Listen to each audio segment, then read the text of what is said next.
ஹரே கிருஷ்ணா கிருஷ்ணா கிருஷ்ணா ஹரே ஹரே, ஹரே ராமா ராமா ராமா ஹரே ஹரே. குட்டி கதைகள் 178. இதில் கொல்கத்தா சமீபம் உள்ள ராஜாப்பூர் ஜெகநாதருக்கும் பூரியில் உள்ள ஜெகநாதருக்கும் வித்தியாசம் சிறிதும் கிடையாது எனும் கதை காண்போம். முன்பு ஒரு சமயம், அதாவது ஸ்ரீ நவதீப் தாமா மகாத்மியாவில் பகவான் ஜெகநாதர் ஸ்ரீ ராமானுஜ ஆச்சாரியருக்கு கீழ்கண்டவாறு அறிவுறுத்தினார். அனைவருக்கும் கோலோகத்தின் முழுமுதற் கடவுள் மற்றும் பரம புருஷ பகவான் ஸ்ரீ கிருஷ்ணரை தெரியும். அந்த பகவான் கிருஷ்ணரின் விலாச மூர்த்தியான நாராயணர் பூர்ண உண்மை ஆவார். அவர் விருந்தாவனத்தில் வசிக்கின்றார். அந்த பகவான் கிருஷ்ணர் கௌரஹரியில் பூர்ண அவதாரமாக உள்ளார். மேலும் விருந்தாவனம் நவதீப தாமாக உள்ளது. இதுவே இந்த ஜகத்தின் மேன்மையான இடமாகும். ஓ, எனது கருணையால் இந்த சேத்திரமானது பூமண்டலத்தில் தோன்றி இருக்கின்றது. எனினும் அதன் மீது மாயையின் வாசனை படவில்லை. இது வேதங்களின் தீர்ப்பாகும்.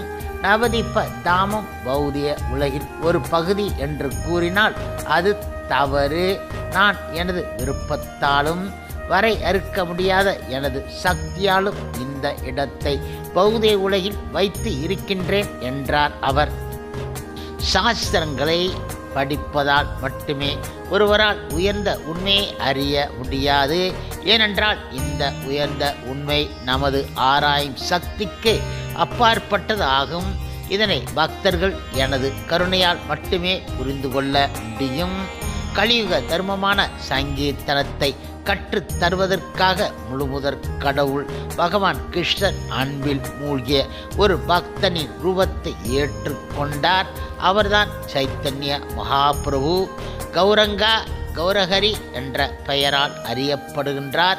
கௌரங்க மகாபிரபு தோன்றிய சமந்த தீப் என்ற இடத்தில் இருந்து சிறு தொலைவில் மலை உச்சியில் ராஜாப்பூர் என்ற இடம் இருக்கின்றது. அந்த அழகான கிராமத்தில் பகவான் ஜெகநாதரின் அழகான கோவில் இருக்கின்றது. தற்போது அதனை இஸ்கான் பராமரித்து வருகின்றது என்பது குறிப்பு ஆகும்.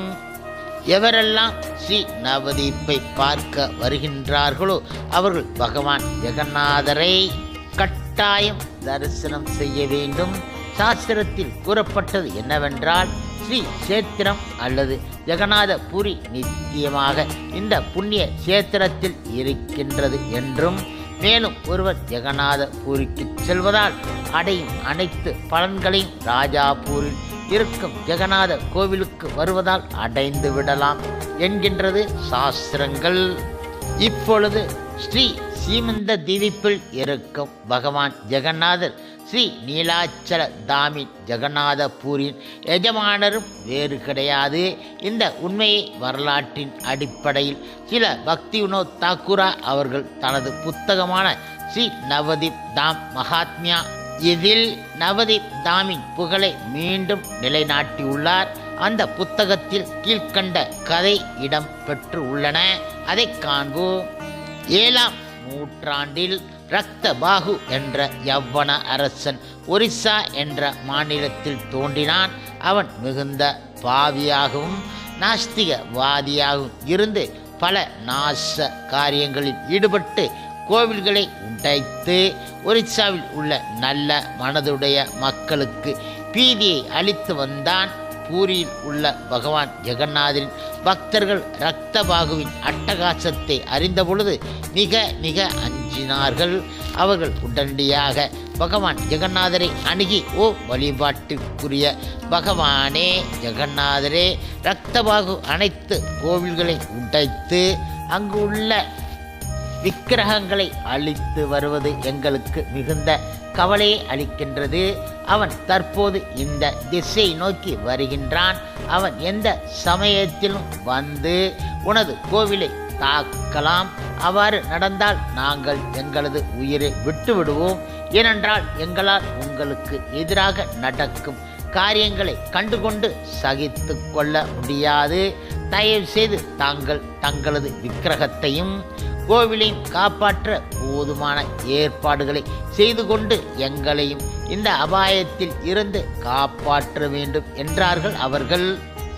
இப்பொழுது பக்தர்களால் அணுகப்பட்ட பகவான் ஜெகநாதர் அன்று இரவு தலைமை பூஜாரி கனவில் தோன்றி கீழ்கண்டவாறு கூறினார்.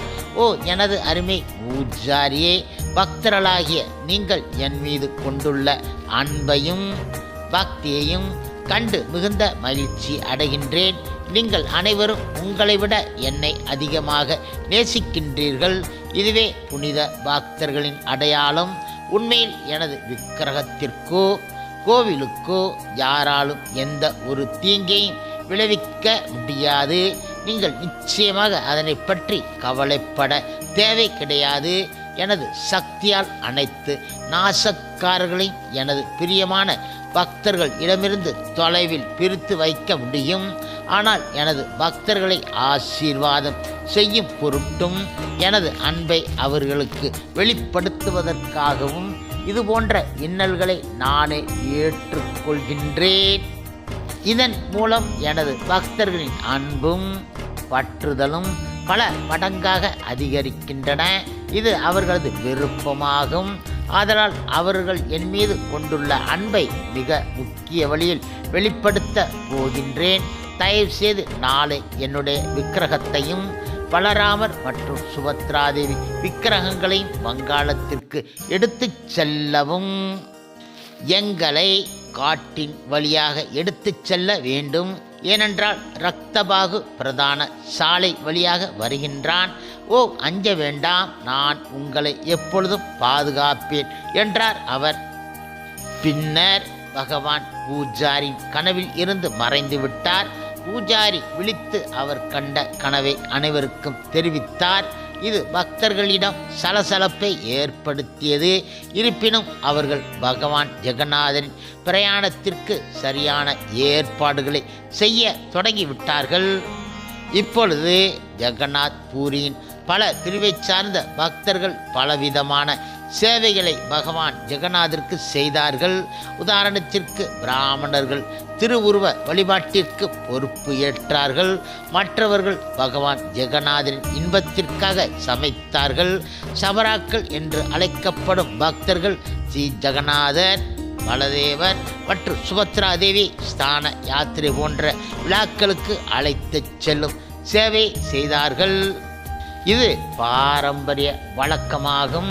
பகவான் ஜெகநாதர் வங்காளம் செல்ல வேண்டும் என்ற விஷயத்தை சபராக்கள் அறிந்தபொழுது அவர்கள் மறுநாள் காலை புறப்படுவதற்கான எல்லா ஆயத்தங்களையும் செய்தார்கள். அவர்கள் நாள் முழுவதும் நடந்து இருள்வதற்கு சற்று முன்பு ஒரு பொருத்தமான இடத்தில் தங்கிவிட்டார்கள். அங்கு காட்டில் உள்ள பழம், பூ இவைகளை சேகரித்து பகவான் ஜெகநாதரை பூஜித்தார்கள். பிறகு திரு உருவங்களை ஓய்வு எடுக்கச் செய்து பகவான் ஜெகநாதன் மகா பிரசாதத்தை உண்டு அவர்களும் ஓய்வு எடுத்தார்கள். மறுநாள் காலை விக்கிரகங்களை வழிபட்ட பிறகு சபராக்கள் தங்களது சேரும் இடத்தை நோக்கி நடக்கத் தொடங்கினார்கள். இவ்வாறாக 11 தினங்கள் கழித்து 12வது நாள் சிமந்த தீபத்தை அடைந்து விட்டார்கள். இது நவதீப தாமங்களில் 9 தீவுகளில் ஒன்று ஆகும்.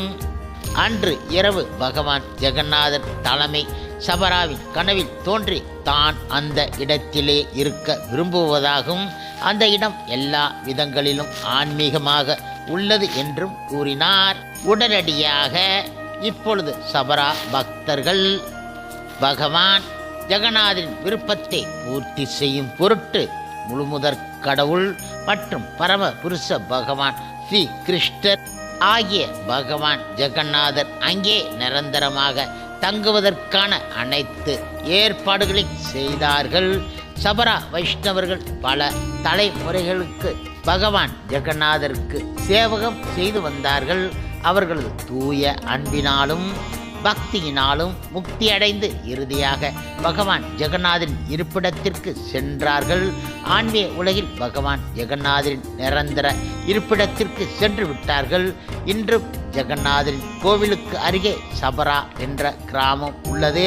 அதனை சபரா தங்கா அல்லது சபராக்களின் இருப்பிடம் என அழைக்கின்றார்கள். காலத்தின் பாதிப்பால் இந்த விக்கிரகமும் கோவிலும் பார்வையில் இருந்து மறைந்து விட்டது. இருப்பினும் பகவான் அந்த இடத்தை விட்டு செல்லவில்லை. ஹரே கிருஷ்ணா கிருஷ்ணா கிருஷ்ணா ஹரே ஹரே, ஹரே ராமா ராமா ராமா ஹரே ஹரே. சில பிரபுபாதரின் சேவையில் இஸ்கான் பக்தர்கள்.